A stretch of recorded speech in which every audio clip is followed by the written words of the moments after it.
What is up, and welcome to Ask DLF right here on the DLF YouTube channel. If you are watching this, go ahead, hit that like button, make sure you're subscribed, all those things. We have a lot to talk about today. First, right off the top, though, I just want to say to everyone watching this, everyone in the comment section, I am thankful for you as we get ready for our Thanksgiving here in America. Thankful for everyone who has helped make this show what it is. Honestly, like, if this show was just me and Tyler talking, it could be fun. But what makes it amazing is all the people that we get to interact with, that we've met through this. And so before we get started, I just wanted to say thankful for them. Also thankful for you, Tyler. Thank you for everything that you do to help us become better Dynasty fantasy football managers. I'm glad you're thankful for me. How are you today? I'm pretty good today. I mean, nothing really, nothing's gone wrong yet. Yeah, let's leave the yet out of there. Don't worry about that yet. Get that yet out of there. Nothing's gone wrong. It's good. Yeah, sure. So we are here. If this is your first time joining us, welcome. We are going to answer a ton of questions here over the course of the next 90 minutes. We always do. We appreciate all the questions and comments that we get in our in the live chat. If you're watching this on Twitter, I don't even think there's a way to comment, but go ahead and hop over to the YouTube channel. That's the best way to watch this, and the only way really to get your questions and comments read on the show here. Whatever you're doing, if you want to become a better Dynasty fantasy football manager, this is a great show for that. It's the best one. Tyler's really good at what he does. Tyler even gets better himself by convincing himself of the takes that he has here tonight. Well, I get better from watching this show. That's very true. Yes, very true. Exactly. So our question today that we're also going to be asking you, I want you to put it, if you're watching this live, put it in the live chat. If you're watching this on replay after it's over, go ahead and put it down in the comment section, and we're going to react to some of these. So I thought this might be fun to do today.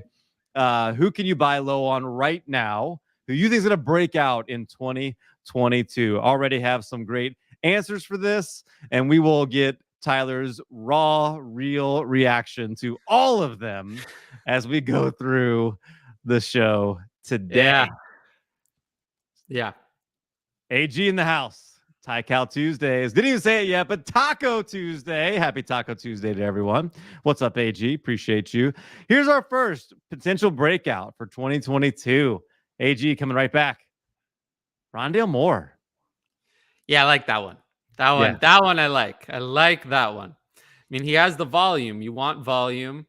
He has the talent. The draft pedigree is pretty good. I mean, the second round pick is fine. He has the quarterback. I mean, he's young. He's only 21 years old. He was one of the youngest rookies in this class, I believe. So, yeah. I mean, he has everything you want. So, yes. I'm in on that one. Absolutely love that. So if you've got one of these breakouts, we will talk about that. Blake chimes in here. Love Rondale. Hope big things next year. Happy Ty Cal Tuesday from Australia. What's up, Blake? Appreciate you tuning in. I've never been. Do you have an Australian accent you would like to show us here, Tyler? Me? No. Yeah. No. Okay. I don't want to offend the entire island of Australia. It's Wednesday. Very far away. If it moved a little closer, I would consider going there. Yeah. So I guess Taco Tuesday. It's like not Taco Tuesday. It's like Taco Wednesday for them. Waffle Wednesday. Waffle Wednesday. Waffle Wednesday.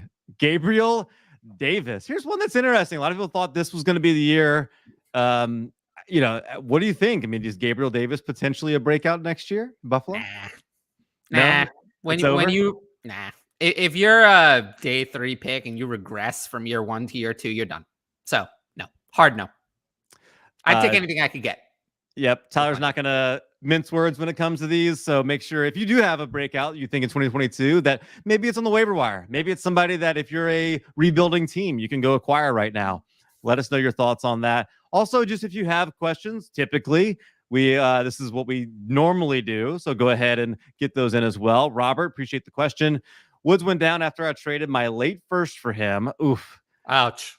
So today I made the following as a contender: 11-0, most points for, non-super flex. Traded my hurt Juju for Sutton straight up. What are your thoughts? Juju Smith-Schuster for Cortland Sutton. Well, you picked a trade involving my two least favorite wide receivers in Dynasty. I want no part of these two. Yeah. These two, I have zero interest. So I suppose, I guess I would take Cortland Sutton because he's playing now. And maybe he'll break out, a black hole could open up and remove Jerry Jeudy from the earth. And potentially there would be something. But like, I don't want either of these two players at all. These are two of my hardest sells in all of Dynasty. I have no interest in either one. Zero interest. You also now know where he's playing, leading us to That's Trogdor. a bad thing. That's a very, very bad thing. Trogdor's question: who was the worst contract extension this week? Cortland Sutton's or Taysom Hill's? Oh, Taysom Hill. Cortland Sutton is unfortunate for us. It's inconvenient. It's inconvenient because we know that the Broncos coaching staff prefers Jerry Jeudy. Doesn't matter that they give $15 million a year. Nothing changed, right? It's going to change from. Has Cortland Sutton had one fantasy game in his life where Jerry Jeudy has been healthy? One in his life where you could start him? The answer to that question is no. By the way, his total in the games Jerry Jeudy has started is like one game. Total in all of them. Not good. So, did they overpay slightly? Yeah. Is it the worst contract I've ever seen? No. From a real life perspective, if they're trying to attract a quarterback to go there, they're not doing a bad thing. Like real life, it's not the worst move. The Tim Patrick extension, I think, is you can find a player like that anywhere. You mean the wide receiver one in Denver, Tim Patrick? Well, I just mean $10 million a year for Tim Patrick makes no sense.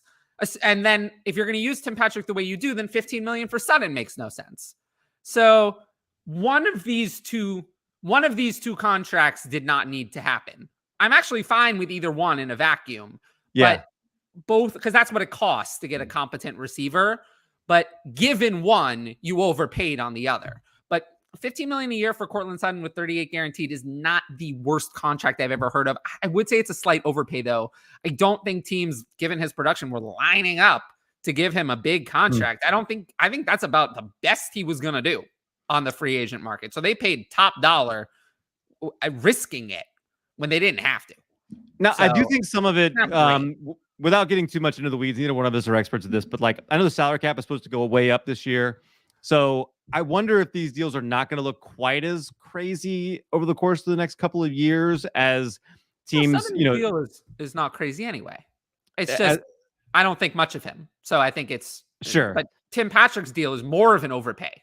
But does this make it more attractive for someone like if Aaron Rodgers gets out of his contract, if you get a free agent that you really want to go after? This makes Denver. I mean, look at all the weapons you've got there. Yes, it does. I mean, I think it increases their chances of getting a high-end quarterback. But what if they don't? I mean, there just are a limited number of those. Right. There's Watson, Rodgers. Yep. Russell Wilson, I'm not sure I include in that group. I don't think Russell Wilson saves this problem. I don't think he's enough. I think he needs, like, for Sutton to have fantasy value, he needs Rodgers or Watson. Wilson's not good enough to save Sutton's fantasy value. Yeah, I wonder if we could be seeing some like, if you look at the movement between a lot of the bigger quarterbacks could start right here in Denver. I just wonder if like this is kind of the start of laying down that foundation. That's my biggest to the Taysom Hill thing. Look, I was a Taysom Hill guy over the offseason. I'm a New Orleans Saints fan. I don't understand this Taysom Hill stupidity. If they weren't going to make him the starter when Jameis Winston went down, they didn't make him the starter over Jameis Winston in the first place. What is the point of this extension? I don't get it. This extension is one of the worst contracts I've ever seen. Yeah. I'm with you. Ed's in the house. What's up, Ed? Says, let's go. He helped spawn the question of the day, too. So appreciate that, Ed. Beat with our Taco Tuesday. What's up? Appreciate you tuning in. Joe Smith. Who wins? PPR, Michael Pittman Jr. and a 2022 second for Miles Sanders and a 2022 first. I mean, I'll take the Pittman side. But it's not the worst deal I've ever seen. What's the Pittman side? I'll take the Pittman side here as well. Miles Sanders is one of those that I'm just not sure I'm not sure how much value he's going to have going into next season. I think he is what he is. And Yeah. unfortunately, I think Jalen Hurts has just taken a torpedo to his value and just eviscerated it, because Jalen Hurts scored 3 rushing touchdowns in the last game. And that means that Miles Sanders scored 0 rushing touchdowns in the last game. And that's going to be a big problem. That's going to be a big problem, because if Miles Sanders isn't getting receiving work, Jalen Hurts does not throw to running backs. He's not getting receiving work. He's not getting rushing touchdowns. Why bother?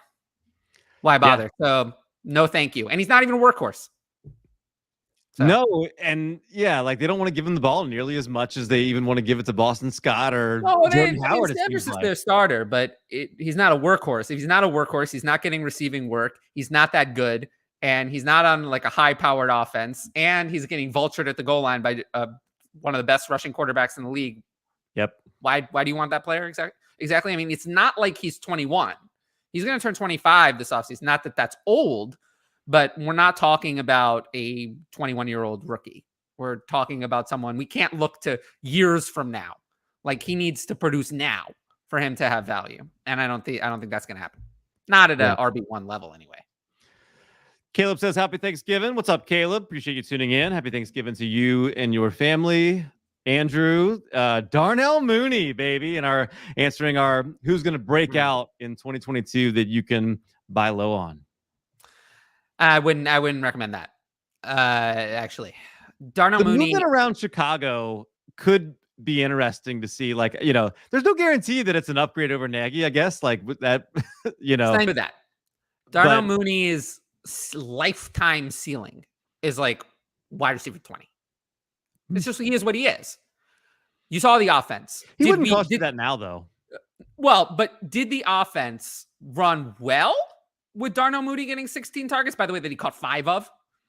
Was that good?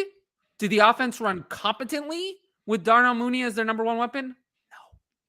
No, because Darnell Mooney's not a number 1 weapon. Darnell Mooney on a bad team would be the number 2 weapon and really should be the number 3 weapon on an offense. He is not a number 1 weapon. So, but I don't dislike him. I just think that, I told you what his fantasy ceiling is. If everything goes right, it's like wide receiver 20. And I'm just not, the price might be too high. Although given his ADP, I'm way higher on him than his ADP. So his ADP is too low, but as like a breakout, his ceiling is capped. 75 targets this year, but only 41 receptions. That's tough. Yeah, you see the offense failing when the offense is running through him, because the offense shouldn't run through him. He should be a secondary option complementing the primary option, which was supposed to be Allen Robinson, who's just been, disaster for a lot of reasons.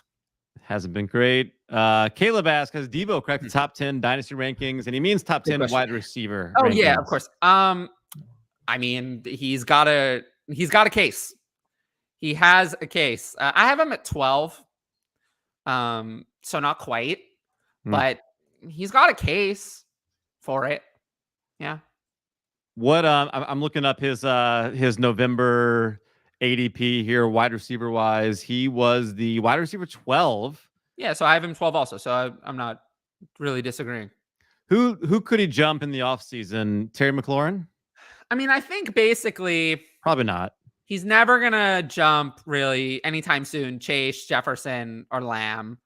Tyreek Hill is only 2 years older and plays with Mahomes and has a ceiling that, yes, Debo is great, but I don't see that switch happening this offseason. And then DK Metcalf and AJ Brown, I think, are still gonna hold him off in Dynasty. So that's already 6 that he's not passing. After that, I mean, it's wide open. We come to guys like DJ Moore, who's been inconsistent, and might not younger than Debo somehow.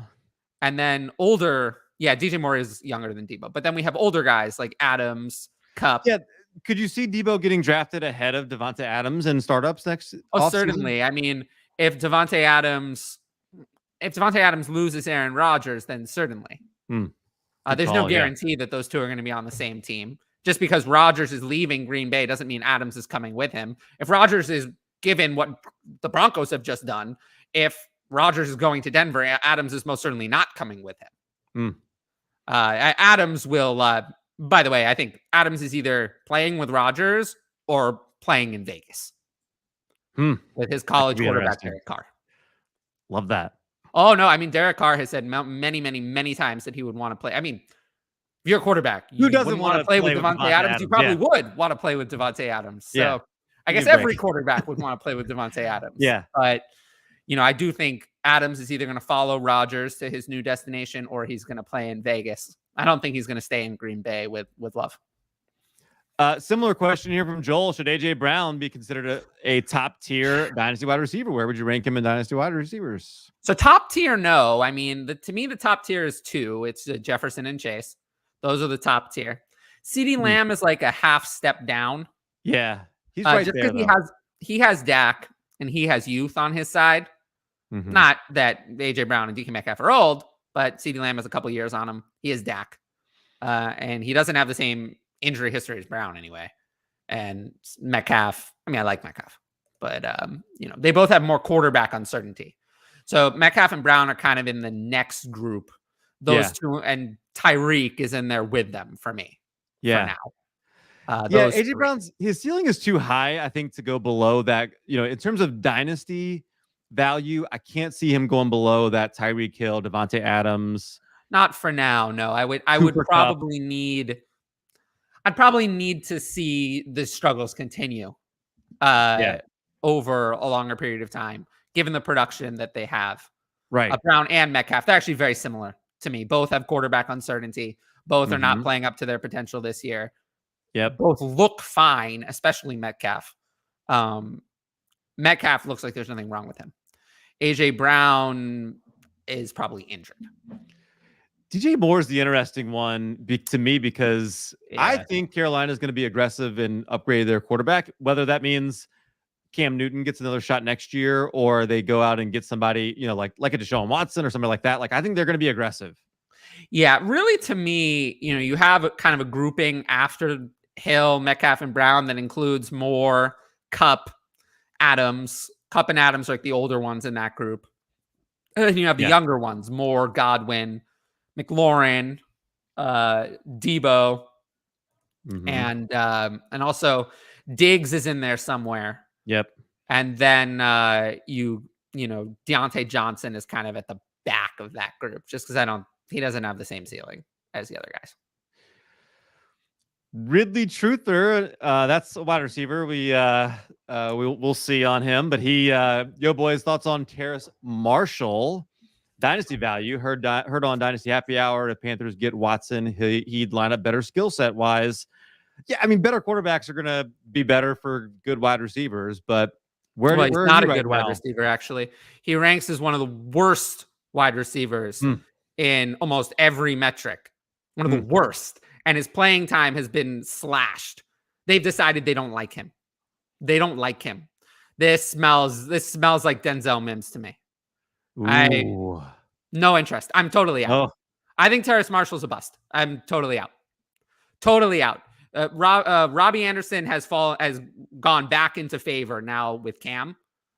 Clearly Cam wants Robbie Anderson as his wide receiver too, not Terrace Marshall.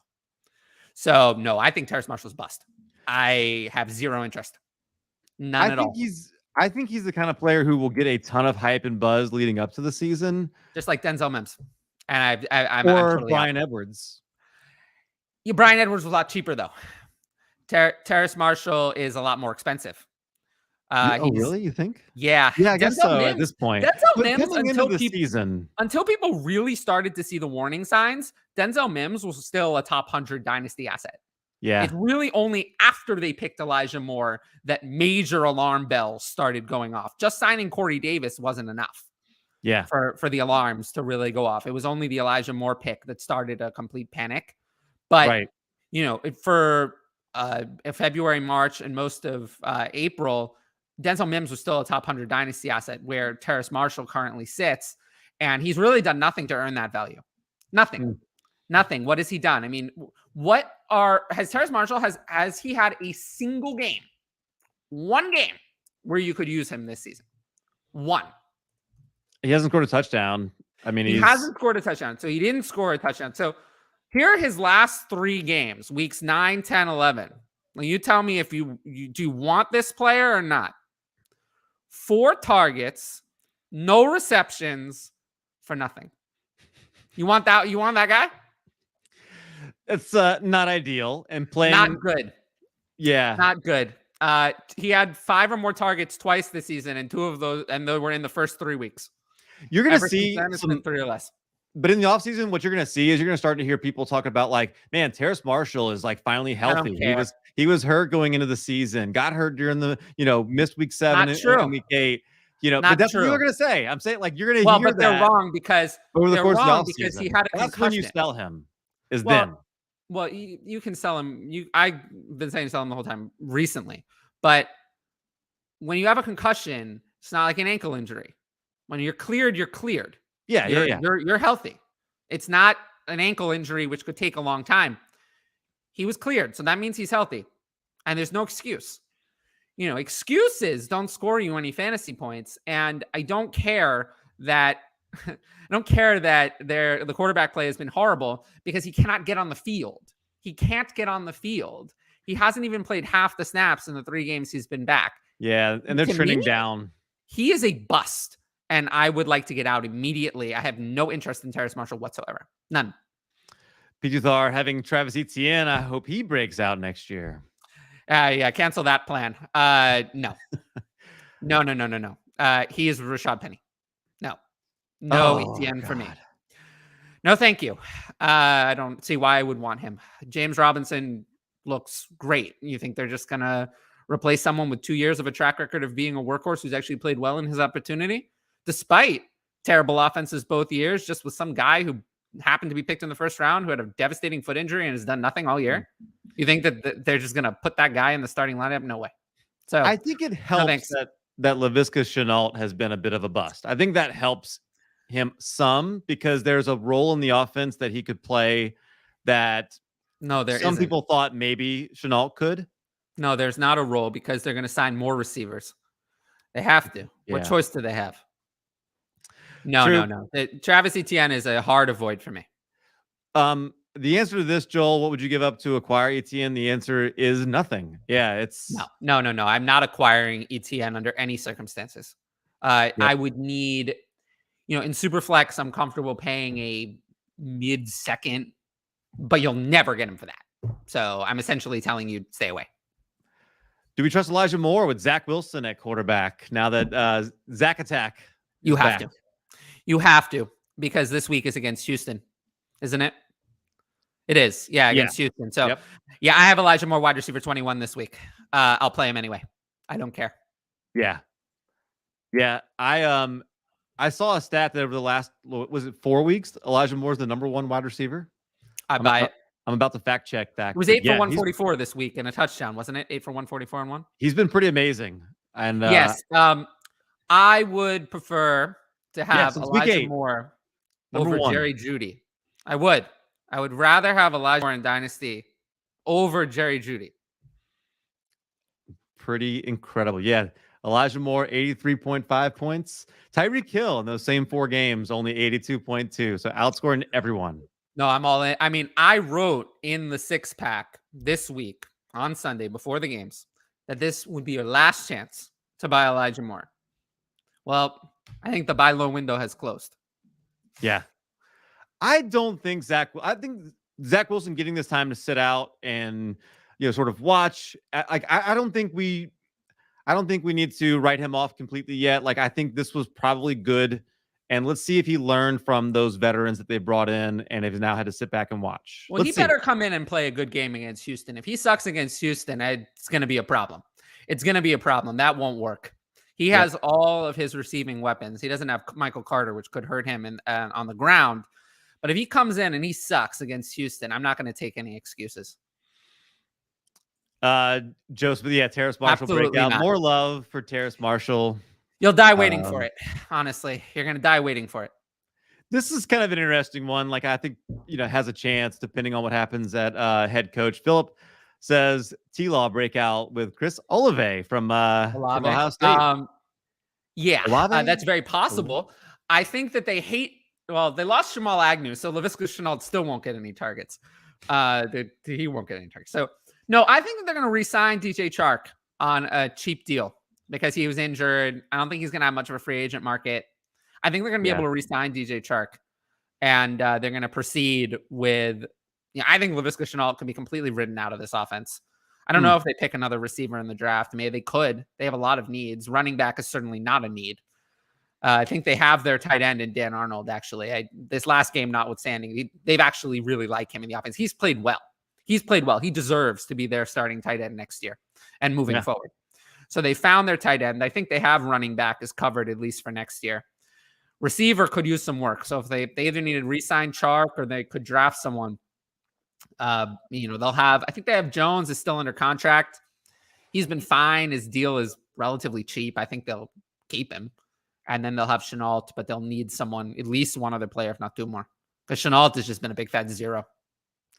Coming up on 30 minutes into the show, we are Ask DLF. We are excited that you are joining us. Got a good crew that's joining us that wasn't here at the start. If you're just joining us, our question of the week, who can you buy low on right now? Who will break out in 2022? Feel free to use the live chat and answer that question with who you think, and we'll give you our thoughts on that. Also, any trade questions, any questions, waiver really. questions. Yeah, just anything, dynasty strategy, whatever it is. Like Joe here says, what are your thoughts on Antonio Gibson? Man, I don't know what to do with Gibson. I mean, it's kind of like he is what he is. He's never going to be what we wanted. So, he is what he is. So what's that worth? He came out of the game, not a terrible stat line. He just added no catches this past weekend. He came out of the game. Why is that a surprise, right? I mean, yeah, he didn't find the end zone, whereas against Tampa Bay the week before, he fell in the end zone twice.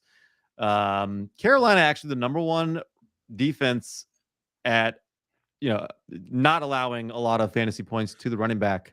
Did a good job against them, I guess. I have a concern with Gibson is that they let McKissick walk and replace McKissick with a much scarier version of McKissick. It could. That would be the worst case scenario. That would be what everyone fears. Yeah. I wonder if Curtis Samuel becomes that guy. I don't know. The way that you've seen some of these with the Cordero Pattersons of the world, Debo kind of getting used in a little bit of that I can see Ron Rivera thinking like, hey, Curtis Samuel's my guy for that. That'd be interesting. Yeah. Spock says, who are the biggest dynasty risers this week? So who do you think? This it feels like a good time to mention something you asked me to bring up on the show, that on Twitter 9 days ago, I did a poll about who would you rather in dynasty, Jalen Hurts or Justin Fields. Justin Fields won that one like 82%. I did one this a couple days ago, and it was 9 days later. It was 50-50. Much more people are looking at Jalen Hurts now as a better, or at least an equal, dynasty option. What do you think? I'd rather have Jalen Hurts. Interesting. I didn't know which way you were going to go with that. Yeah. That's a big change for you. Well, yeah. I mean, Fields has looked putrid. So, too many putrid games for me. So I'll take Jalen Hurts.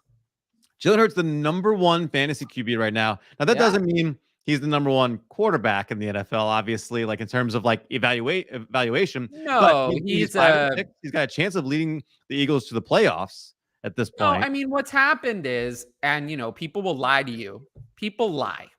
They will say, the Jalen Hurts truthers will say that he's been a good NFL quarterback the whole time. They're lying to you.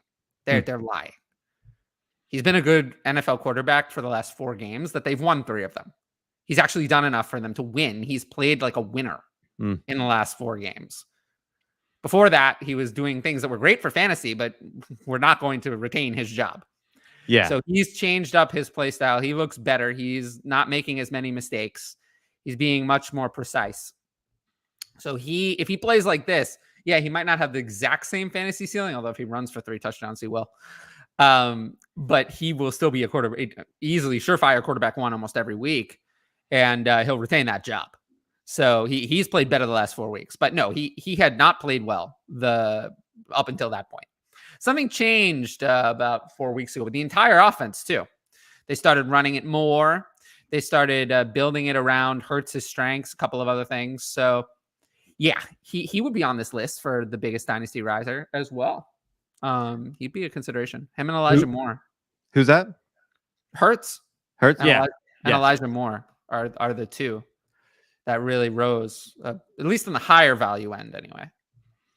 Ryan McDowell has been, who you guys should know. If you don't know already, make sure you're following him at Ryan Mac 23. But you should know the godfather of DLF here. He every week has been putting out some ranking stuff, and so I love this. Most QB1 games this season. Jalen Hurts has had 10 QB1 weeks. No, I know. He's had the next closest to him, Cousins and Brady have had 7. No, I saw that. And it's true. Yeah. Very consistent. He's been money. Who else? Anybody else come to mind in terms of big dynasty risers this week? No, those are the big two. Who really rose significantly in my rankings from this week. Those are the big two. There are obviously other players who rose a little bit here or there, but not like those two.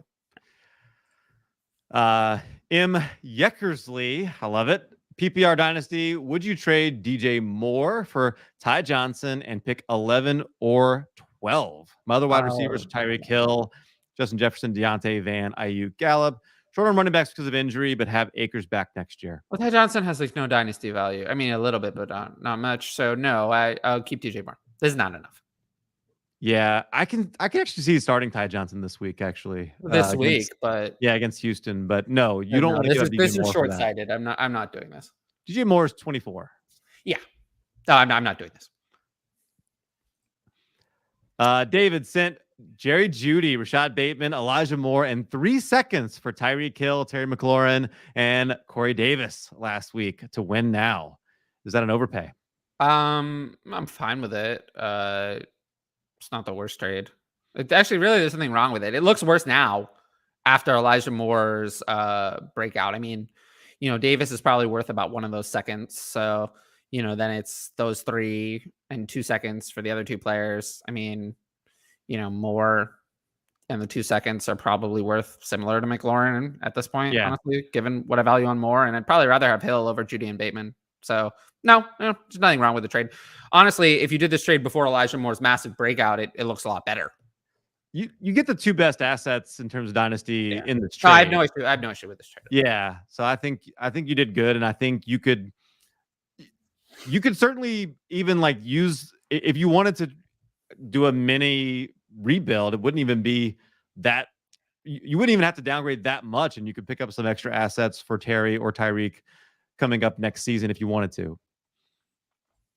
Didn't want Davis, but had to get a deal done to block a biggest competitor. So didn't even want Corey Davis, but that was part of the trade. You have to take Corey Davis to make this work. Yeah. It's not like I want Corey Davis. Right. Spock says Teddy Bridgewater to New Orleans. I was actually pulling for this at the trade deadline, but no dice. We're going into off season, and the best they can do is bringing in Teddy Bridgewater. I'm going to be upset as a Saints fan. I don't see what that accomplishes. I think they won't. I don't get the point of that. Nope. Ed says, I think Darnell Mooney is what he is. Just a high variance type play. Is that kind of your take? No, it's that the NFL offense should not run their offense through Darnell Mooney. An offense that's run through Darnell Mooney is a failure. Yeah. Ed doesn't think he has star potential. He's not going to be a wide receiver 1. No, definitely not. You're never going to value him over a Michael Pittman. No, of course not. Chase Claypool, Cortland Sutton. Cortland Sutton has almost no value. So yeah. If Cortland Sutton were named Tim Patrick, he'd have no value at all. Fantasy Condo is worth trading for, buying the dip on Trevor Lawrence, or is the situation just too bad in Jacksonville? Absolutely worth it.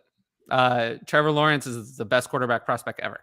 So, it's absolutely worth it.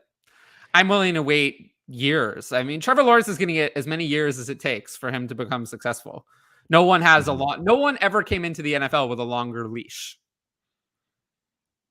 It's not like Andrew Luck was good his first couple of years. He had a good record, but he wasn't actually like, it's because the team around him was great. But as a quarterback, he threw a lot of interceptions.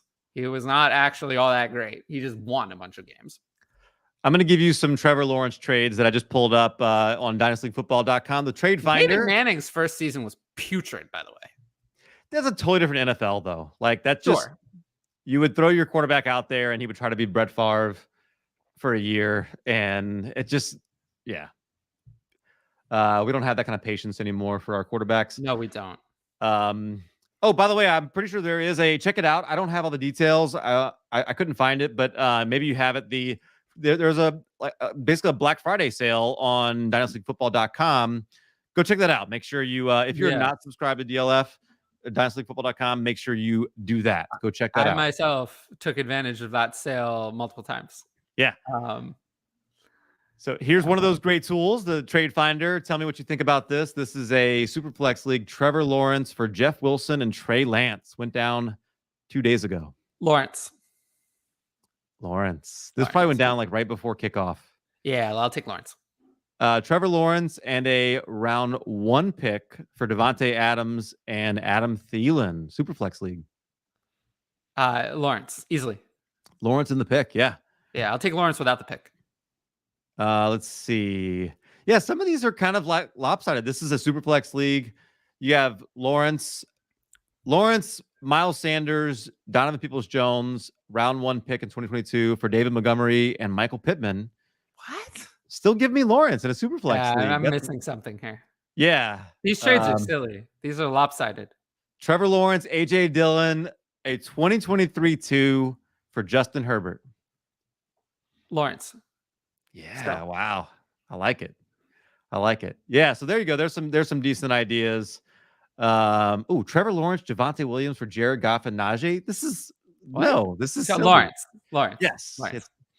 Adam, what's up, man? I appreciate you tuning in. Thankful for you, dude. Appreciate and thank you for the comment every week. The homies, what's up? Yeah, Ed, good question. Fantasy Condo, the Trevor Lawrence one. Yeah, I would love to. At these prices, I think you could. I guess the problem is if somebody had him counting on him for this season, they're probably rebuilding now and may be harder to get a hold of him. Maybe that's the going to be hard to buy Trevor Lawrence. He has to coincidentally have ended up on a contending team who doesn't want him. Right. Okay, so Will says, happy Thanksgiving, guys. Hope you have a great time doing whatever it is you have planned. I'm hanging out with family and watching football. It's my favorite holiday of the year. Tyler, sad G-Men fan to sad G-Men fan. What do you make of Garrett firing? Any New York Giants fantasy improvements coming? No, because the new offensive coordinator is Freddie Kitchens. Is that an improvement? Is that better? Yes, that's better. It absolutely is. He was a bad head coach. That doesn't make him a bad offensive coordinator. Freddie Kitchens thought that Baker Mayfield was a doggy. He's like, no. He's no. This is not an improvement. He was no. He was good enough as a coordinator to get the job. I don't care. The problem is not the coordinator. The problem is the head coach. The head coach is incompetent. Joe Judge is an incompetent. He is one of the worst head coaches I have ever seen. He should be fired immediately. He was never prepared to be a head coach. He's unprepared to be a head coach. He should be fired because he's the one who brought in Jason Garrett in the first place. So this is all his fault. So no, Joe Judge needs to be fired. Dave Gettleman, he can go right out the door because he's responsible for all of this personnel. He signed Kenny Golladay to that contract. There were other things. He also did. He really is responsible for a lot of bad things. And then, a new quarterback. I think it's time. Daniel Jones, not good enough. Not good enough. I can't accept that. It needs to be better. He's not good enough. I think Jason Garrett, having not called plays for 8 years before getting a coordinator job, was silly from the start. There needs to be blame for the person who hired the offensive coordinator. And the head coach and the general manager were responsible for hiring this offensive coordinator. So those two need to take responsibility by losing their jobs and being replaced with someone who can do a better job. So no, I don't anticipate any improvements. Joe wants to know if we would prefer to have Jamar Chase or DeAndre Swift. Jamar Chase. Both are cornerstone type players, but yeah, I mean, all things being equal, you want the player that's still going to have value in 5 years. You know, I love DeAndre Swift. I love everything about DeAndre Swift. Me too. DeAndre Swift traded places with Clyde Edwards-Helaire, maybe. If he traded places with Jonathan Taylor, had a better team and a dump off machine, and Carson Wentz also, maybe. Yeah. But, you know, he's not. And unfortunately, that means that, you know, he's behind Chase. Yep, I agree. Jared says this trade went through in my league, and it's been a debate who won. What do you guys think? Mark Andrews and Terry McLaurin. Okay. For Pittman, Henderson, and Knox. Take McLaurin and Andrews. Yeah. Yeah. I think sometimes when we think about rebuilding, it's like we think about like, oh, I'm just going to get younger and therefore I'm going to get better. Doesn't work that way. It doesn't work that way. Like, yeah, you got some good at like Pittman, Henderson, Knox. Like Henderson, okay, we don't really know what his value is going to look like, but Pittman is going to be still not as good as McLaurin a year from now. Knox is still going to be not as good as Andrews a year from now. Like the only thing you really get is Henderson. This is not a good trade as a rebuilder. Yeah, no, this is not good enough. Yeah, you've got to think about that. Yeah, Ed agrees. Oh no, Ed disagrees. No, I'll take my side. Yeah. TJ Keen 96. I'm in a 10-team Superflex league, and I have a top 2 pick as a contender with no need at quarterback. What's a fair value for a top 1, 2, 3 pick? Have an offer currently of a playoff team's first, and so 2 first for that for a top 2 pick in the 2022 draft. No, I don't even know what you're trading. I don't know why you would do this. Hold the pick until the day of the draft. That'll be worth bingo. More. So no. If you're going to trade it for someone who can help you. But yeah, exactly. If you're not going to trade it for somebody that's going to help you bring in a championship this year, then no, don't do this. Trade it. Yeah, trade it when you're on the clock. Exactly. Will says, how much of a DK DraftKings value? No, how much of DK's value, DK Metcalf's value is tied to Russ Wilson? A lot of chatter of Russ may want out across ESPN and other outlets alike. Personally, I don't know why Russ would want to leave. Not many situations look better than Seattle. That I totally disagree with. A lot of situations look better than Seattle. So that part I don't agree. There's only like 4 teams with less wins than Seattle right now. Well, I mean, there's a lot of places he could go that would be better. So I don't agree with that at all. And they don't even have a first round pick. No. So I don't, that part I don't see. But to the second part, how much DK's value is tied to Russ? I mean, Russ has been terrible. So if you notice, when it went to Geno Smith, DK was for the most part still usable. And Tyler Lockett was totally unusable. Tyler Lockett is completely tied to Russ. Tyler Lockett has almost no value with anyone else. Sometimes you have these players that are very specifically tied to one quarterback. Tyler Lockett is probably the best example. But there are other players who it just seems like when they have one quarterback, they seem to be able to succeed. Or you also have it the other way around. Like Cortland Sutton and Teddy Bridgewater is a hard no-go. Cortland Sutton can't succeed with Teddy Bridgewater. Doesn't matter. I will say if I was a free agent quarterback, this would be an attractive place to go. I mean, like if you have DK and you have Lockett and the Dwayne Eskridges of the world or whoever, like this isn't a bad destination. I just think this is a relationship that's going to end over the offseason. There was already some matter about it. Yeah, it's going to end. I kind of like him. as crazy as it is, I kind of like him being the new quarterback of the Packers.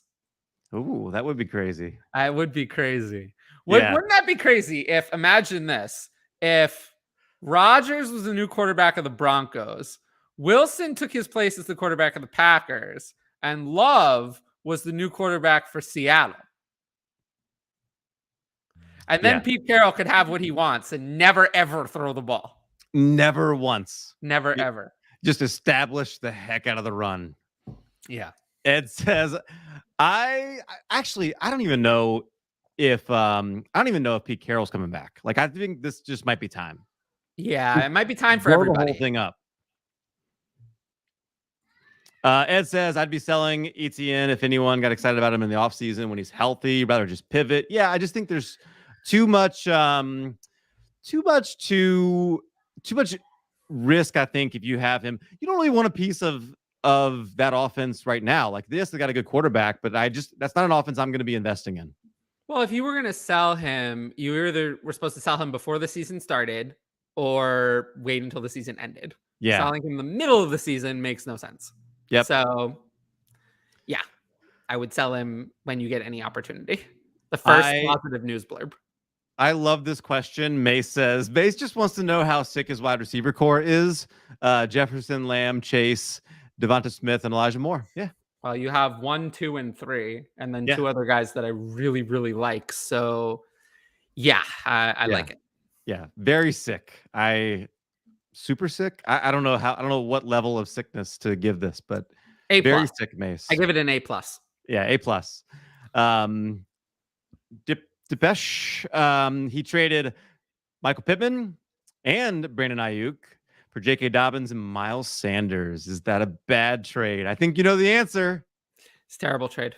It's a terrible trade. Terrible trade. You got eviscerated here. No, you can't. No, you can't do this. This is terrible.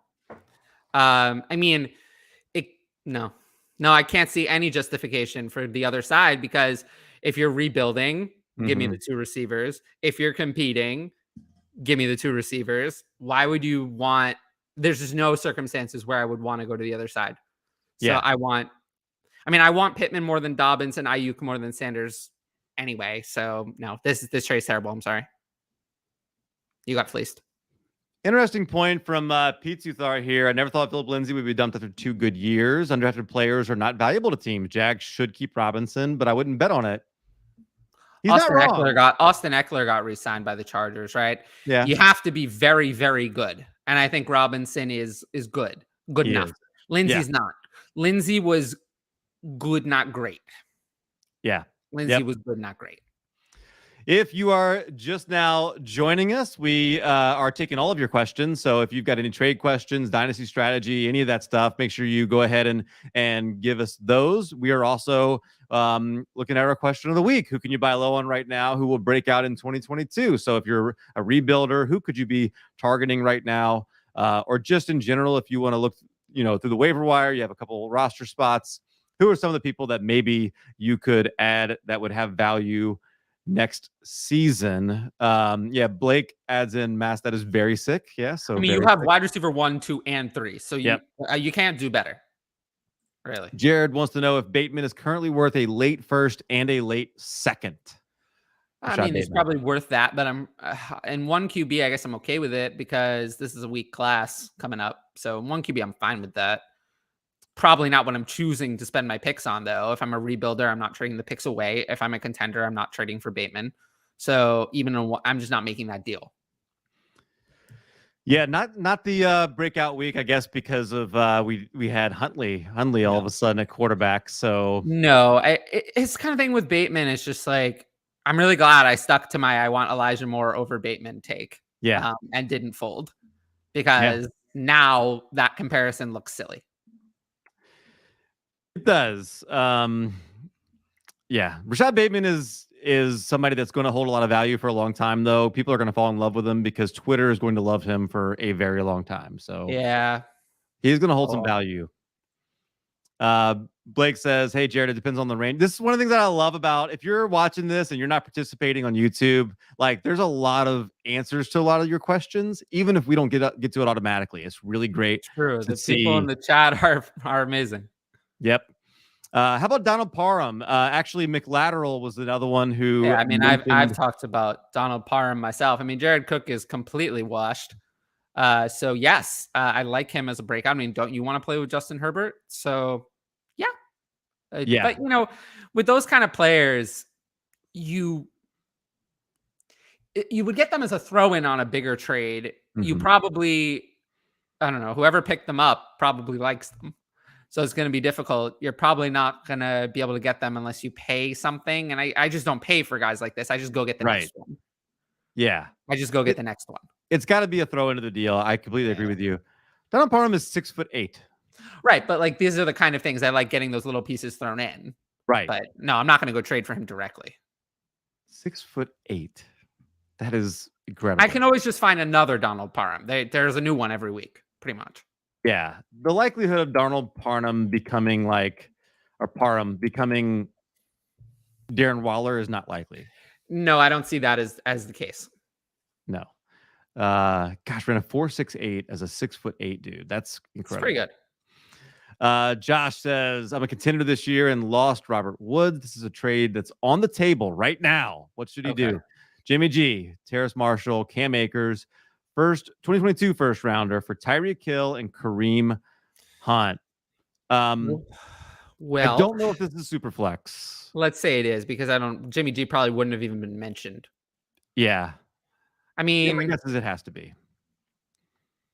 If this is what you need to do, I'm okay with it. I don't mind giving up Terrace Marshall. I'd rather have Kareem Hunt than Terrace Marshall. Kareem Hunt's going to come back this week. He's going to play this week. So I'd rather have Kareem Hunt. Yeah. That's good news. I had not seen that note. So good. Yeah, I saw that. So he will come back this week. So he's going to play. So I'd rather have him over Terrace Marshall. And then, I mean, Jimmy G, Akers, and a 2022 first in Superflex is probably about fair for Tyreek Hill. So I'm fine with this. Try to get a third or something back too. Like try to just get I feel like needs to be a little bit more on the other side. And sometimes when you're a contender, greed is your enemy. That's true. Championship is worth more than any third. So Flags fly. do what you need to do. Like if this trade is obviously going to help you win, Marshall is worthless this year. Akers is not playing. Hunt is going to be a back end RB2 when he plays. Hill is a high end wide receiver 1. Jimmy G, I assume you can afford to lose him. So do what you need to do. As a rebuilder, this is the kind of trade you want to go after. You get some really good pieces here. If I were rebuilding and trading Hill and Hunt away, I'd like to do better than this. Noah Alford, thoughts on Cam Newton? Yeah, Cam Newton back. He's back. Yes, I tweeted about him. Looks good. I rank him quarterback 9 this week, so you can start him. You must start him. In a Superflex league, you will be starting him. And then long term, I don't think that he's going to be their 2022 starter. The Panthers would like to make an aggressive move, if at all possible. I don't think Cam's going to be their first choice. They're saddled with Sam Darnold's $18.8 million, but they didn't care about Teddy Bridgewater's contract. I mean, they're not going back to Sam Darnold. So I don't know what their options are. I don't know what they're going to do. I can't see them going to Cam Newton either. Cam Newton cannot get through a whole season as being a starting quarterback anymore. His arm, by the way, Cam Newton does not look better. He looks the same. The only difference is that instead of having some of the worst weapons, he has some of the best. When you have Christian McCaffrey, it papers over a lot of problems. When you have DJ Moore instead of the crap that the Patriots had last year, that papers over. I mean, Robbie Anderson is better than any receiver the Patriots had last year. So that papers over a lot of problems. So Cam actually doesn't look any better. So I don't think that this is really going to... I don't think it's in the Panthers' best interest. Higher completion percentage, and like on average, he seems like he's throwing the ball a little bit more maybe right now game? with One game.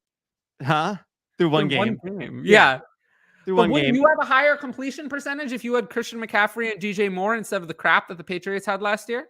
But see, here's like I'm looking at this the rest of the season, and I'm like trying to think through like that fan base. If he closes out the season against Miami, who's a bottom 5 defense against the pass, Atlanta bottom 5, Yeah, but then Buffalo's number 1, so you know that's different. But then you got Tampa Bay, New Orleans, Tampa Bay again, like all teams that you can throw against. If he closes out strong, like and brings them to the playoffs, well, we'll see. I mean, he could be their starter. It's more likely he's the starter than Darnold. They're not going to go back to Darnold, no matter what. Yeah, I don't see that. Even though he's signed through next year, They don't care. They're not going back to Darnold. They'll flip him to somebody, like they did with Teddy. They'll flip him to somebody. No, I think what they'll do is they'll have to attach a draft pick to Darnold to make him go away. Mm-hmm. But I don't think Darnold's going to start for anybody. But you know, they could sign. I mean, Jameis Winston will be a free agent. I still think as an NFL team of those 3 options, you're best off with Jameis Winston over Cam or Darnold. If Jameis Winston actually looked fine playing for New Orleans, despite horrific weapons. He actually looked pretty good. So I think if he were on that team, he would be an upgrade over either Darnold or Newton. Mm-hmm. So I just don't think that Newton's not going to start for anyone else. Nobody had any interest in him at all. So he's either going to win that starting job or start nowhere. I would lean nowhere. What do you sell? What do you sell Gibson for? Is the question here from Joe. And if you would I don't understand. Basically, let's talk about Gibson.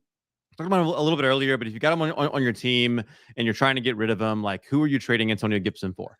Well, if you're a contender, I would look at someone who's going to help you right now. So how about Austin Eckler would be an option. Mm-hmm. Someone who's going to help you more. I don't know. Yeah. Zeke maybe. I'm going to pull up the trade finder and look at some recent trades on Antonio Gibson because he seems like the kind of player that's hard to trade. If you have him, you probably believed in him the most, and your league mates are not going to give up a lot, I don't think, for him. Here he is, Gibson and Gallup for J.K. Dobbins and Michael Thomas. Give me Gibson and Gallup. Yeah. Man, not a lot of great trades. Yeah, I just don't think he's somebody that you could trade a lot for right now. Like not a lot of movement.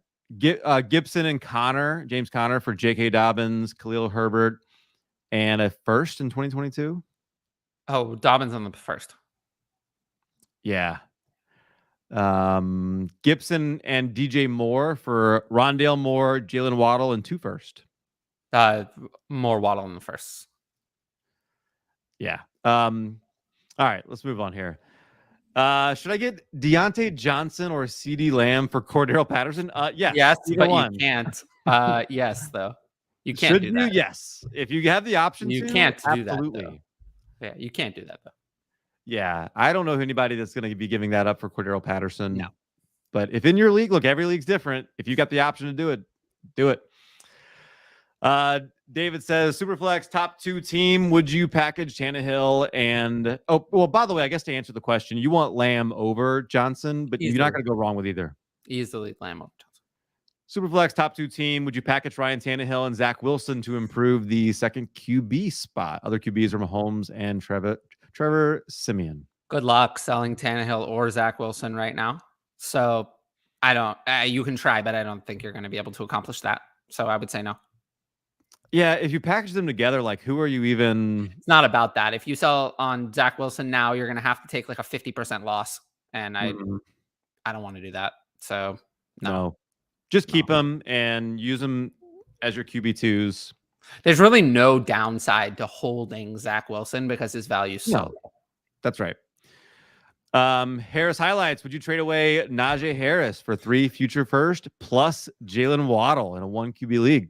Yes, no player is worth this. So yes. Yeah, this is a trade that you do. Yeah, no doubt. But we like Najee. It's just that's I like Waddle return. Yeah, it's too much. Yep.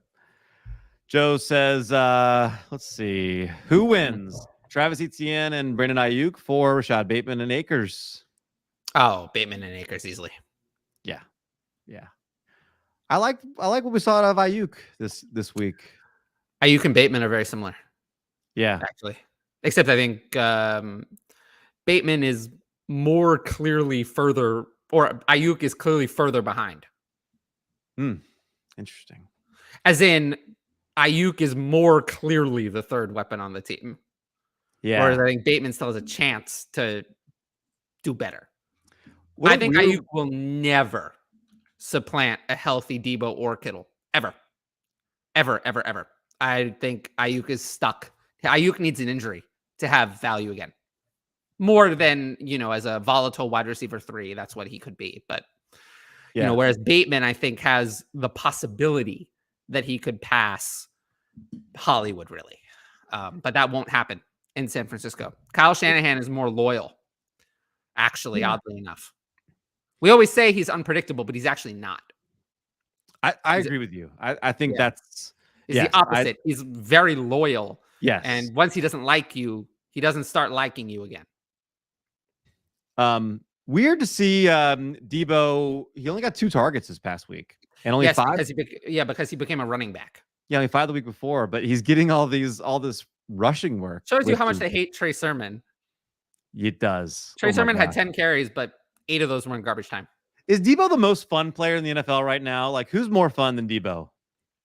Jamar Chase, Jonathan Taylor, but yeah, I guess Debo's up there. Debo's fun though, man. He's doing a lot of different things. Yeah. Cordell Patterson, Patterson is a great story. Starting off as young. Huda says, PPR, would you rather have Chase Claypool or T. Higgins? Higgins for me. I'll take Higgins barely. I don't know. I have serious concerns with both of these players. Higgins is wildly overvalued. Claypool's value is more accurate. Right. Mark says, with Zach Wilson coming back, do you see that hurting Elijah Moore? We talked about this a little bit earlier. General consensus, I think, for us is no. Like, I think No, I don't. I think that Elijah Moore broke out when he broke out because he was healthy. And I think he was ready to play. And they really let him fully play this past week. Like, that's correct. They're letting the reins off of him in a way that's what's leading to his success right now. I don't think it had to do with the quarterback. I think it wasn't Joe Flacco. I think it was a coincidence that it happened to happen at that time because that's when his snap share went up. Yes. Which was not related to the quarterback. Which is just so fantastic to watch him really come into his own the way he I love Elijah Moore. I loved Elijah Moore from the beginning. Noah, do you think Sean Payton and the Saints can rebuild and come out hot next year? Maybe, but I mean, like, they're still dealing with some ramifications in the cap, and we'll see how things work out. Maybe I don't know if you could pay Taysom Hill what they're trying to pay him, and I don't know what they're doing. I was highly critical of Sean Payton, and I don't know, everything that's happened has just made me think I was right. Turns out your skill position players have to have skill for you to do well. And the defense is incredible. The defense is great. But they lost Adam Troutman now too. Yeah. Yeah. Nick Vannett is ready to break out and be your best weapon this week. No. Will says, agreed. Joe Judge is an old West snake oil salesman. Lots of rah-rah coach speak and no substance. I agree. Actually, I agree 100%. My theory, well, this is not a unique theory I found out, but I threw it out on Twitter that that Bill Belichick is just like sabotaging the league through his assistants every year. That might be. I don't buy it, but this is what's happening. Joe Judge is a fraud. I agree with that statement. Joe, do you like Antonio Gibson or Travis Etienne? It's Gibson. Gibson. I love Tyler's change of heart on Swift. Change of heart. I don't remember you hating on Swift. I think, maybe I didn't love Swift. There was some weird stuff going on in the preseason. But, I mean, if we're talking change of heart, we're talking change of heart from a long time ago. Yeah. Swift had the role that I wanted pretty quick. Yeah. First couple of weeks were a little slow, actually. But then he's been better. And then he became excellent. That is definitely true. Yeah, there was a little bit of time where it seemed like become a better player this year. Like he's really stepped forward in year 2 as a player. We were looking at Jamal Williams as the A back. Yeah, they used Jamal Williams the first couple of weeks, but then they stopped.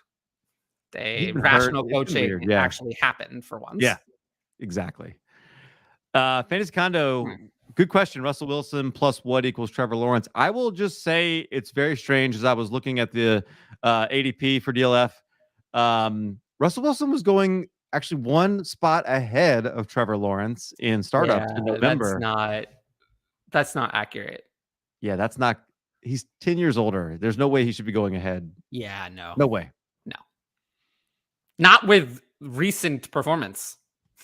So what would you be willing to add to swap Russell Wilson and Trevor Lawrence? Clearly, I don't have to add much of anything. Yeah, I guess not. I feel like within a league, in the context of a league, you'd have to, though. I'm sure I would, but I wouldn't. Since the market says I don't have to add much, I wouldn't be willing to add much, if anything.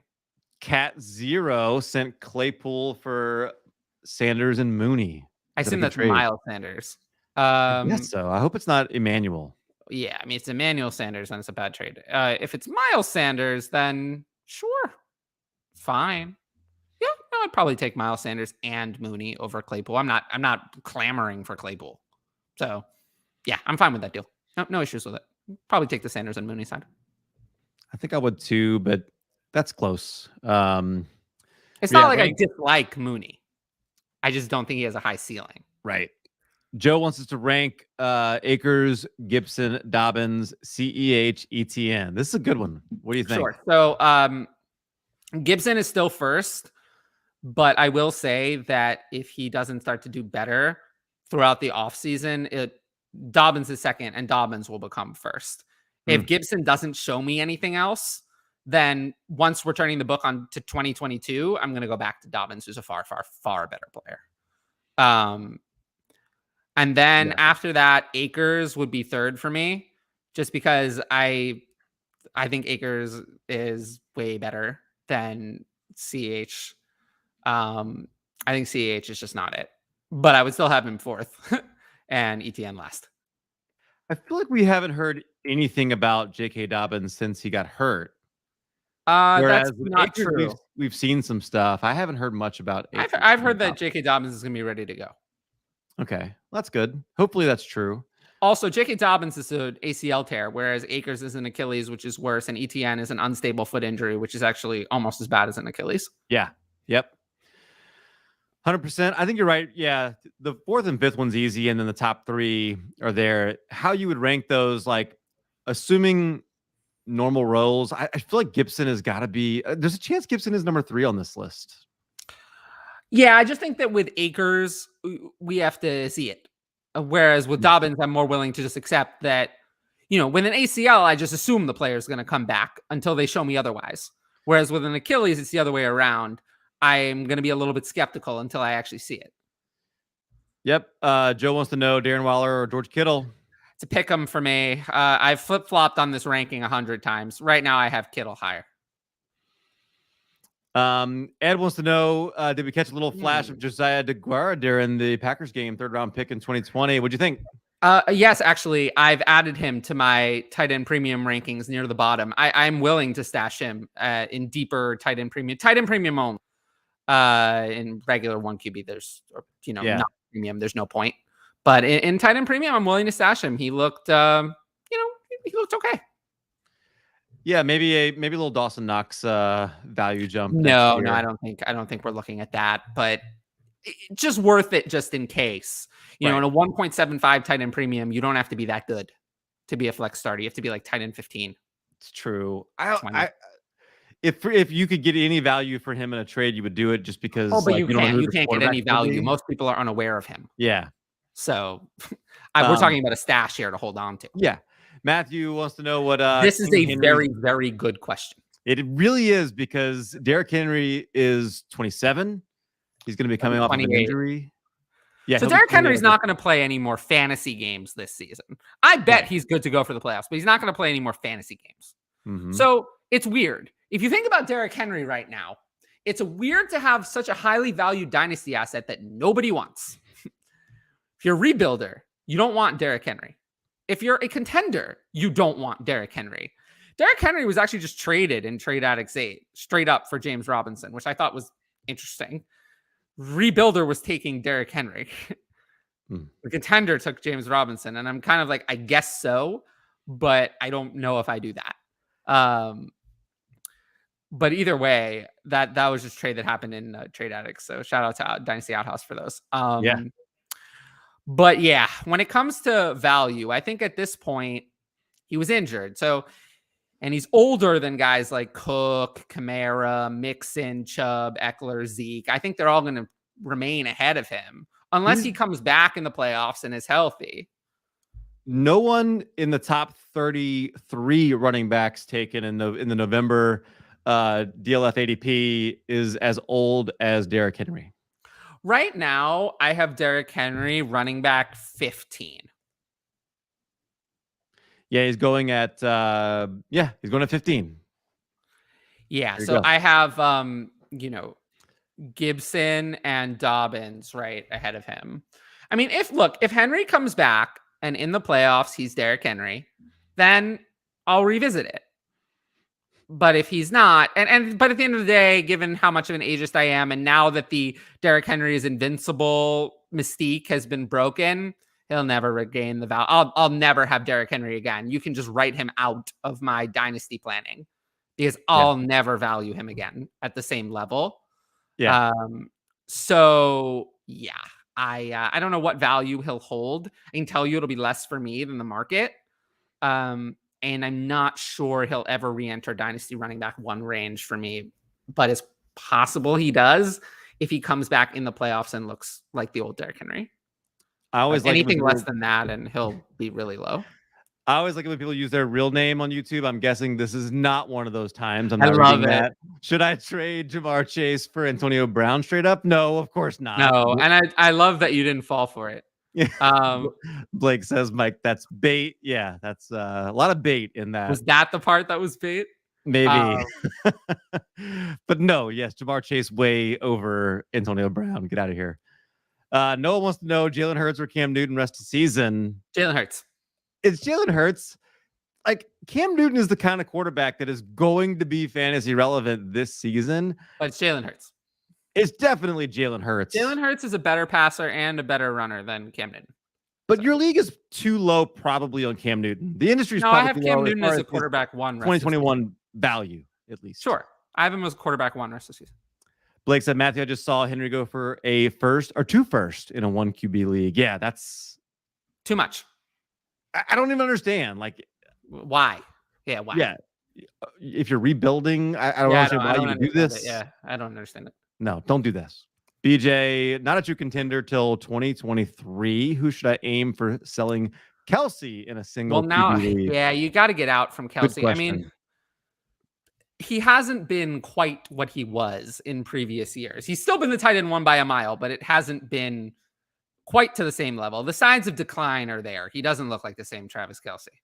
Oh, man. I think he's had some moments like that, but he's still been at 16.7 points per average. Now, that's not what he was last year. It's not what he was.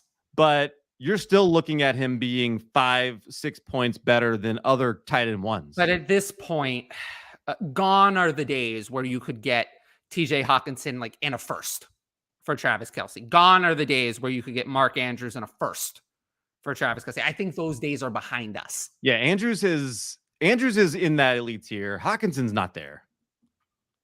Andrews I still like Hawkinson a lot, actually. Sure, yeah, but he's not taking the leap, I guess, that most were expecting. You could say that.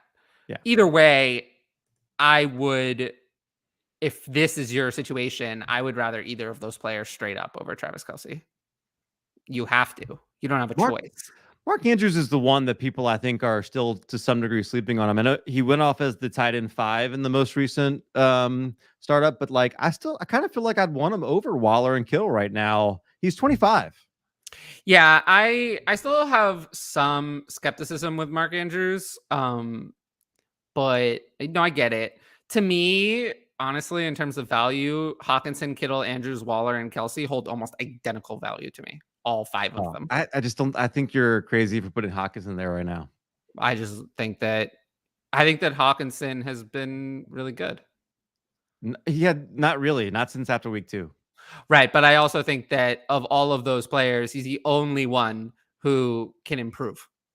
All the other ones are either their best is like with Kittle or Kelsey and Waller, their best I think is behind them.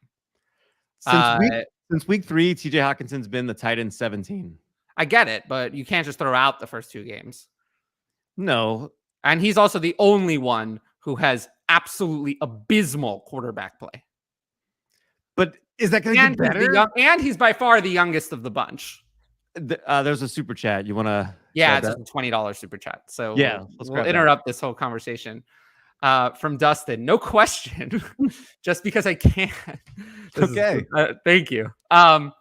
Always appreciate the content, gents. Have a happy Thanksgiving and enjoy a beverage on me.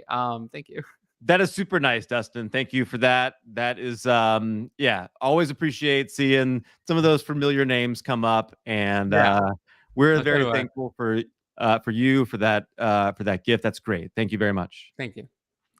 So yeah, let's see. So we were, Travis Kelce we were talking about. I still feel like he holds value in that top 5 tight end range for the next 2-3 years, probably, I would say. Sure. But if you could if you could pivot from Travis Kelce to like Elijah Moore in a first, I'd love that. Could you get Freiermuth plus something of good value for him? Sure. The next round. Gain Josh, this is my first year in a 2 QB Dynasty league. If it's 2 QB and not super flex, then that does raise the value a little bit. It does, yeah. Double check that. How do you value QBs? Seems like QBs are hard to trade for. Yep, my QBs stink, and I'm trying to upgrade that position. Yes. Yeah, that's why you should have taken more quarterbacks in the first place. Yes. Yeah.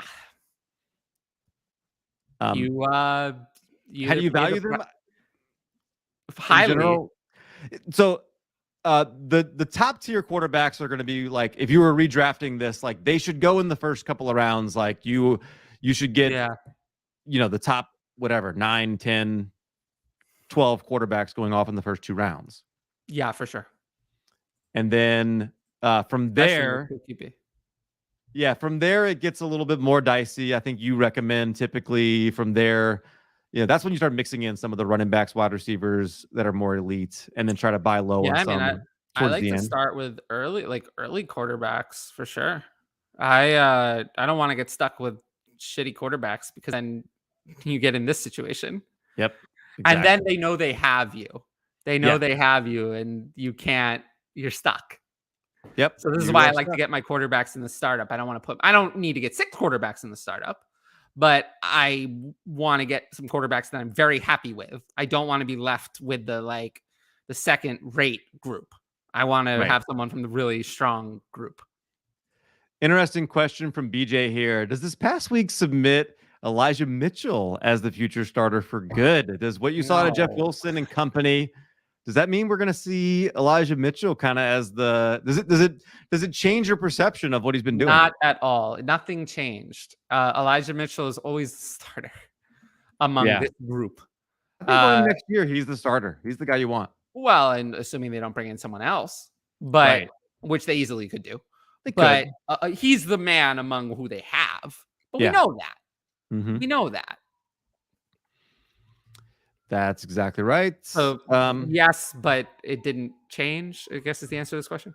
He's got a stretch. If he can come back and be healthy from like weeks 13, 14, 15, where he's got Seattle, Cincinnati, Atlanta, Tennessee, who's been better against the run than we expected, and then Houston. Like, this could be really fun if he comes back and is healthy for that stretch of games.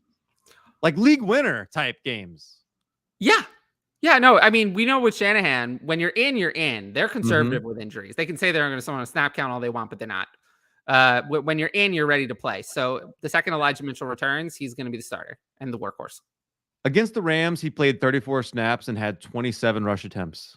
Yeah, no, that's how it works here. With San Francisco, you just come back to your spot when you're healthy. Yeah. That's how it works here. Luke Jukum, what would you try to get for Eckler on a rebuild? 1 QB PPR. I can get Judy in a late first. That's probably what I would target. I don't think you're going to do better. That's probably true. Are you a little bit nervous about Judy right now after seeing the Sutton and Patrick extensions? Sure, but if the decision is this or nothing, right, on a rebuild, this is better than not making a deal. You're taking it. Absolutely. What's Knox worth in a tight end premium? 1.5 to you guys. Knox in a second for Pollard and Shepard. Oh, I'll take Knox. Knox actually like 98% of the snaps and had a very high target share in the last game. So no, he's right back to being a key part of that offense. So Knox is probably not quite worth a first in 1.5 tight end premium, but he's not miles off. He's worth more than either of the players listed here. Yes. And yeah, so I would rather have the Knox side. I'd rather have Knox probably without the second over the combination of those two players. Yeah. That would be a fair trade, honestly. Yeah. It still wouldn't be fair. I would still prefer to have Knox, but the trade would be reasonable if you remove the second and we're just Knox for Pollard and Shepard, but I still would want Knox. In terms of points per game, Dawson Knox is 1, 2, 3, 4, 5, 6th, tight end 6th this season. Yeah, he's been good. I mean, he has 3rd round draft capital. He's with a good quarterback. No reason to doubt him, really. No reason to doubt the breakout. To say it's not 8 real. games, so yeah, it's no, it's been very clear. Yeah. It's been very clear that when he's been healthy, he's been, the second weapon in the offense, really. Yeah, behind Diggs. Fantasy Condo, what kind of value would you give up to acquire AJ Brown right now? I would love to acquire AJ Brown right now. It might be a decent buy low time. Yeah, but AJ Brown's managers are so sticky on him that I don't think you can buy AJ Brown. Could you give up Cooper Kupp and get him back? Who? Cooper Kupp. Could you get him for Kupp? Sure, I would love to do that if I were in a rebuild with Kupp. But who's in a rebuild with Kupp? If you're in Kupp, if you have Kupp, you're probably a contender. Right. Yeah. If you drafted Kupp in like the 5th round of a startup, so just given the capital you spent on Kupp, unless your team is a disaster, you're probably a contender with Kupp. Okay. What would you have to add to Keenan Allen? Oh, a lot to get AJ Brown. A lot. Like for a contender who's looking at Keenan Allen and he's been one of the best wide receivers this year. A lot. Still a lot. Keenan Allen doesn't carry a lot of dynasty value. Wide receiver 11 on the season. He's been really good. Yeah, but when you're that age, you have to be top 5 to really carry a lot of value. Yeah. Wide receiver 11 just isn't good enough. Adam says Jalen Waddle is screaming buy low. Not sure this year classifies as a breakout. His value is high, but assuming Watson goes there, sheesh. He's only a buy low if you're not paying attention. I feel like you've got to get out of Tua right now. Like, we can disagree about, like, I don't think he's looked terrible. I think there's parts of his game that are better than even like Jalen Hurts, but I'm less confident that Tua is going to have a job next year than I am Jalen Hurts. Well, Jalen Hurts is definitely going to have a job next year. Yeah. I don't know that Tua is. Like, he probably is, but like, I don't know. It's unfortunate, but the problem is that that's where Deshaun Watson wants to go. It's inconvenient. It's unfortunate for Tua that he's been put in this situation, because I think if that were not the case, he's done enough the last few weeks to secure his job. But unfortunately, he certainly has not done enough to deter Deshaun Watson pursuit. Yeah, I gotta try to hustle through some of these questions here. So let's go through. Not too many Waddle drafters are moving him. Yeah, he's been far better than expected. So no. Loved Elijah Moore ever since his celebration against Old Miss that cost Mississippi State the Egg Bowl sophomore year. I don't know that either. Would you trade Brandon Ayuk for James Robinson? I mean, I have James Robinson ranked higher in my dynasty rankings. So if you look at it that way, then on value, I would say James Robinson is worth more. Dustin says if you haven't seen it, YouTube the clip. I haven't seen it now. So maybe I will. Yeah. Molly, 12-team Superflex PPR. Would you trade Najee plus Tony for Jamar Chase? No, I'll take Najee and Tony.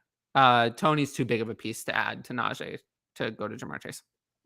If this is a 10-team league, I might say Chase, but 12-team league, that doesn't change it for me.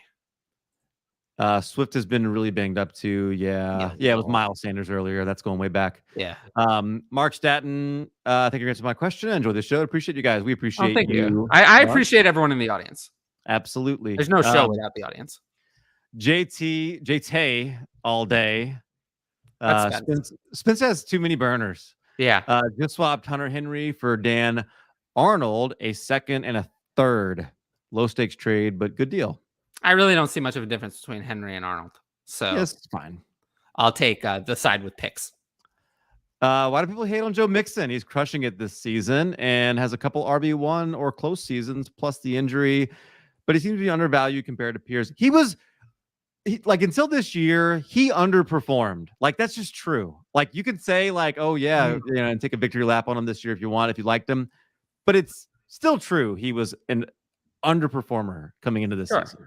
I mean, in Dynasty, I rank Mixon above Chubb, Eckler, and Zeke just because he's younger and he, is in a good situation. He's probably in the best situation of that group because he's the only one who doesn't have competition.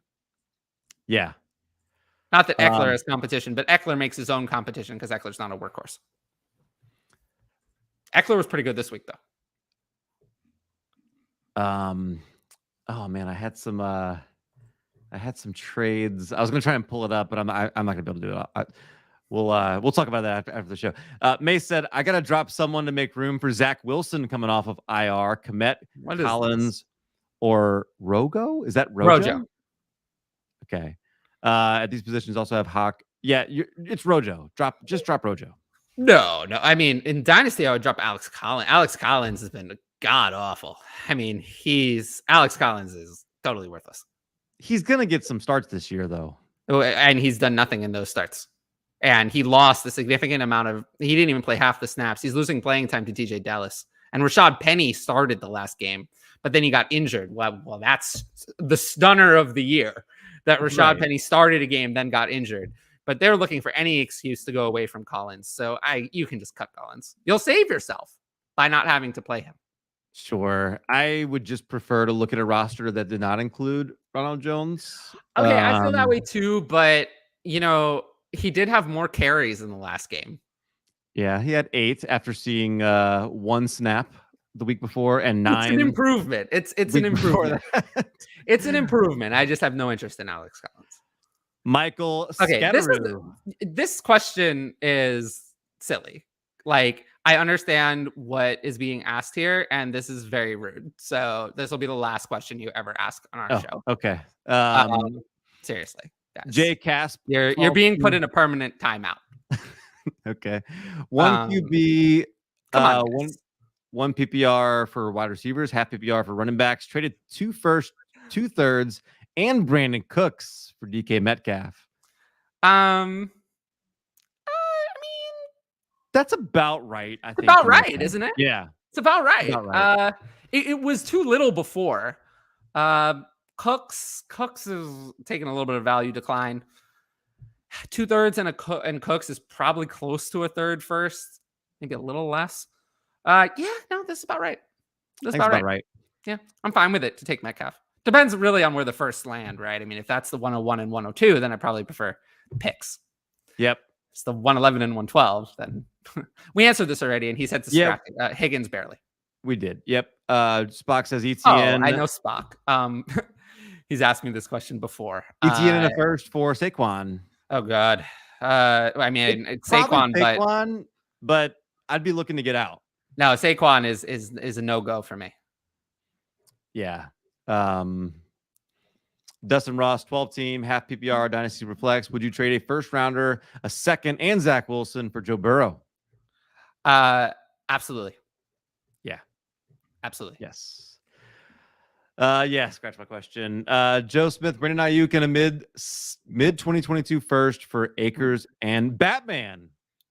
Baby. Yeah, you take Batman. I mean, in Superflex, I'm fine taking the pick. It depends on exactly where it lands. This is kind of tricky. Mm-hmm. This trade's about fair.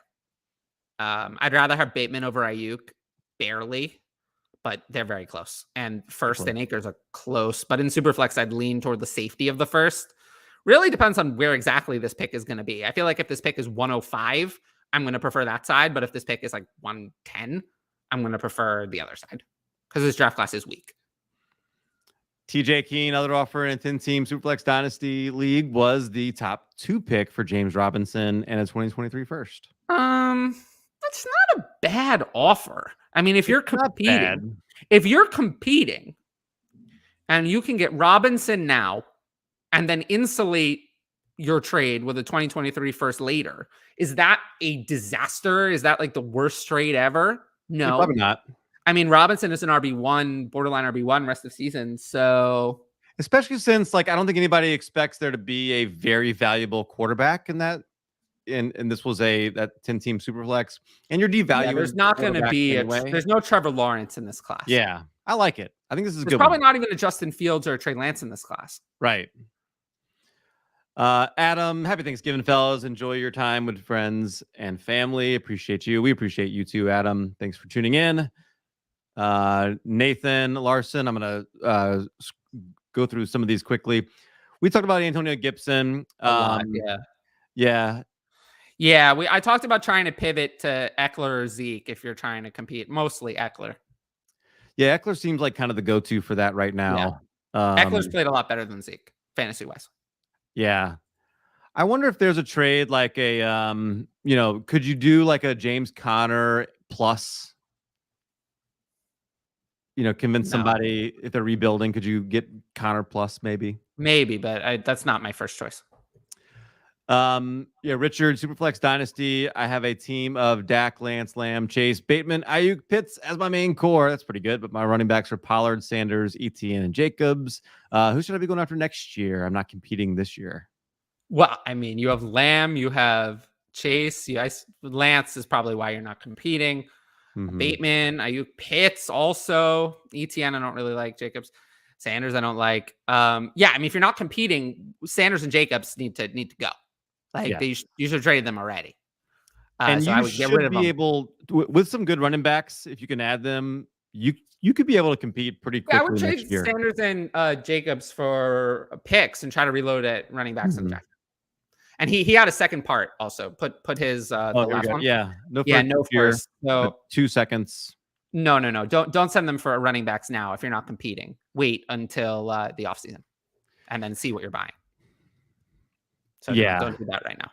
Unless a steal came up somehow, but I just don't think I'd be too risky.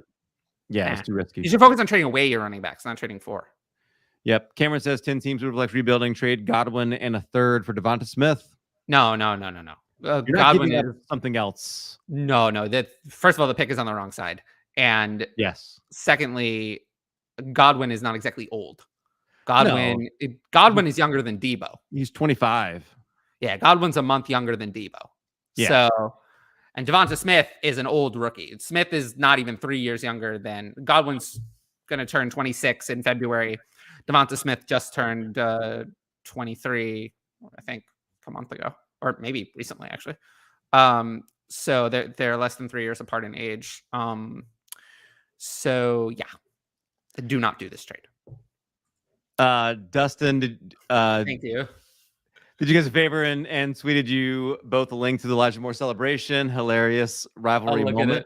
So, Dustin, are you a Mississippi State fan? I know Dustin. So does he live down south? Because I don't know him like in person, like where he lives, but like my dad is a huge Ole Miss fan, like a huge Ole Miss fan. And I'm surrounded by people who are Mississippi fans. I'm friends with the old Mississippi State baseball coach. Oh, really? Yeah. I know a lot of people over there. 2022 seconds or T. Higgins.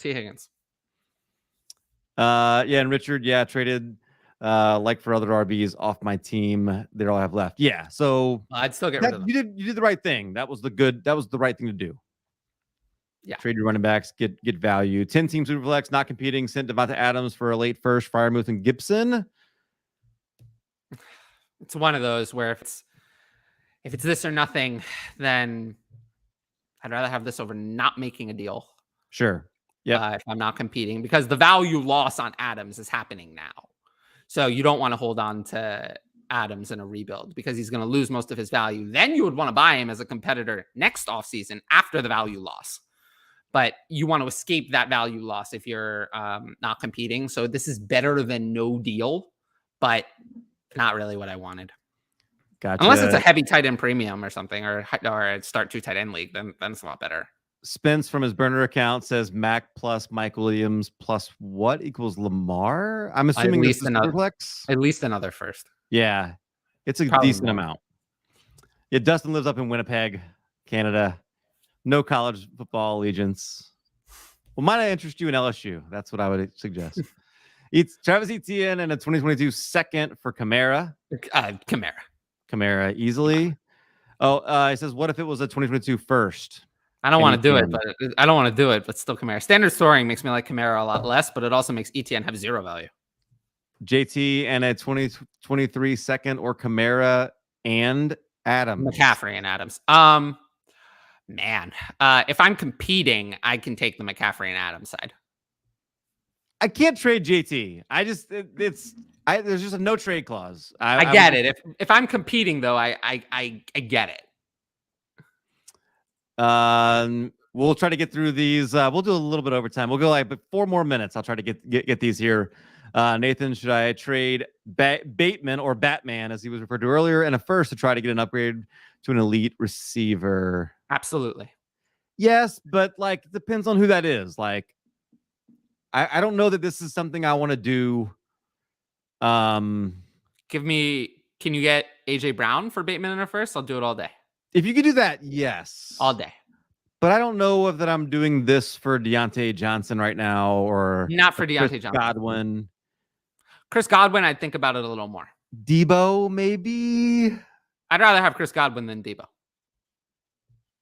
Terry McLaurin, maybe. I love Terry McLaurin. Yeah.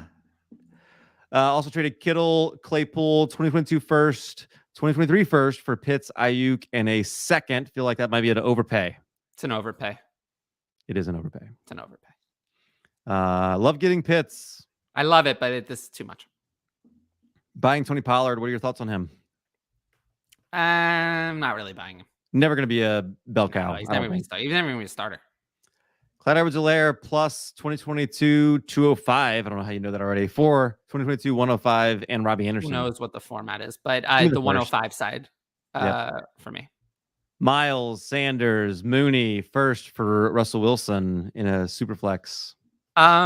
It's a little bit much to pay for someone I'm not that into, but yeah, I'll still take Russell Wilson. Julian chat last week, and I have an injury update. My roster is rough. The only running backs. Or I have an update. I said injury update. My bad. I have an update. I'm just adding words in here for you, Matthew. Only running backs worth mentioning are Miles Sanders and Michael Carter. Made some moves and now have 3 first, 4 seconds, and 2 thirds. Good job. Good. Just get rid of those other running backs. Thanks, y'all, from Spencer's Burner. I wonder if, is this really Spencer's Burner, or am I just... No. Who knows? What would you focus on in the upcoming drafts? It's tough to... Draft for value, trade for need. I would focus on every Tuesday night at 9 Eastern, 8 Central, tuning in and asking that question as we get closer. Sure. I'm out this year. Would you trade Fournette for Cam Akers? Absolutely. I'd trade Fournette for almost anything. Not almost anything, but for Cam Akers, yes. I can't see him having a lot of value next year. That's all I'm saying. I can. So when you say get rid of running backs, how many should I keep total? 0. Dependent. 0. Yeah. If you're in a rebuild, 0, especially the ones you had. In a rebuild, the only running backs that I'm really hanging on to, that I would have hung on to, are JT, Swift, and Javonte Williams. I have a rebuild this year where I'm starting Devin Singletary and Deontay Foreman. And I'm only keeping Singletary because I have unsuccessfully been able to trade him. In trade aggregate, my best running back is Gus Edwards on IR. PJ, thoughts on AJ Dillon? I like him. Yeah. Aaron Jones is pretty much dead to me in terms of dynasty value. He's so old, and AJ Dillon has forced the committee. He was forcing a committee before, but he looks good. I like AJ Dillon, especially in the passing game. That's the part I didn't see coming. You did not see AJ Dillon being a weapon in the passing game because he really didn't have that skill set in college at all. But that will be a problem going forward. He's good on the goal line, good in the passing game. Those are the high value touches. It's going to hurt Aaron Jones. That's going to do it for us right there. We thank you guys very much. This was an awesome show. And again, as we go into Thanksgiving, I hope you have a great time with whoever you choose to spend your holiday with. I have a special announcement to make. Okay, go ahead. This Sunday, there will be a special show that Addison knows about. So this is not a surprise to him. Okay. But on Sunday morning, I will be doing my last Sunday morning start sit show of the season with John Hesserman, DLF colleague, and we will be doing it at 11 a.m. Eastern right here. Sweet. So yeah, it's going to be a special one-off start sit show.